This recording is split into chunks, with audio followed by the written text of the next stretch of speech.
Nous avons un camion par jour qui arrive, c'est environ 25 tonnes de bois mixé, valorisé, qui est livré ici pour le fonctionnement de la chaufferie. De quoi chauffer tout le campus 1 de Caen. Amphi, couloir, piscine, gymnase.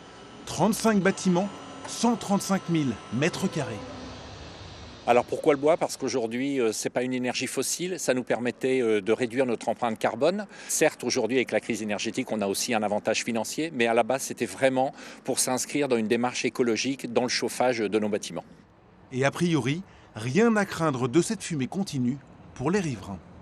Alors non, ils ne vont pas s'en plaindre puisqu'on traite ici 2 fois les fumées et on récupère d'ailleurs la chaleur des fumées pour la valoriser sur notre process industriel. C'est 0 émission pour les riverains. Et tout est géré ici, en temps réel, par ordinateur. On a accès à l'ensemble du campus exactement, en fait, avec les températures des bâtiments, l'état d'occupation des bâtiments. On peut éteindre et allumer le chauffage à distance, en fait. Il fait combien là en ce moment On a des bâtiments qui sont à 20 degrés, d'autres à 19.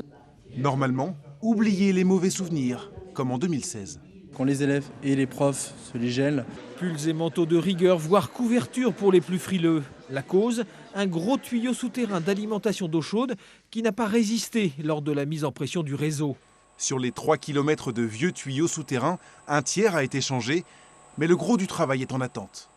On a un patrimoine classé sur le campus 1 qui date des années 50-60. Et aujourd'hui, le dernier pas dans notre démarche écologique, c'est de traiter justement les enveloppes de bâtiments, c'est-à-dire l'isolation pour que le chauffage que l'on met dans les bâtiments reste dans les bâtiments.